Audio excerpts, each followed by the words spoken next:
nous, on travaille sur le cancer du poumon et plus principalement sur la résistance aux thérapies ciblées. Donc, c'est des thérapies qui ciblent spécifiquement les cellules cancéreuses et moins les cellules normales. Mais malheureusement, bien que ce traitement soit assez efficace dans un premier temps, les cellules cancéreuses vont développer des mécanismes de résistance. Et donc, c'est vraiment comme avec les antibiotiques. Et donc, on essaye de mieux comprendre ces mécanismes de résistance-là pour, au final, après, tuer ces cellules cancéreuses résistantes. Les thérapies ciblées, il y en a vraiment de plus en plus qui sont développées. Donc ça, c'est assez récent sur les dernières années ici. Et de plus en plus, on identifie des mécanismes de résistance qui peuvent permettre d'identifier des nouvelles lignes de traitement et donc qui sont maintenant testés en essais cliniques pour traiter les patients directement.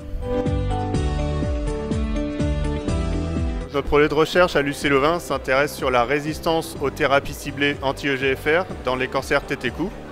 Et ce qui nous intéresse particulièrement, c'est de comprendre les mécanismes de résistance sous l'aspect métabolique, c'est-à-dire la façon dont les cellules cancéreuses s'alimentent pour survivre à ces thérapies ciblées. Alors, ce que nous avons mis en évidence dans les cancers TT-cou, c'est que ces cellules sont capables d'échapper à la thérapie en reprogrammant leur métabolisme, et notamment en devenant plus dépendantes du métabolisme des acides gras, c'est-à-dire des graisses, qui va leur permettre non seulement d'avoir une source d'énergie supplémentaire, mais également d'adapter leur phénotype pour survivre à la thérapie.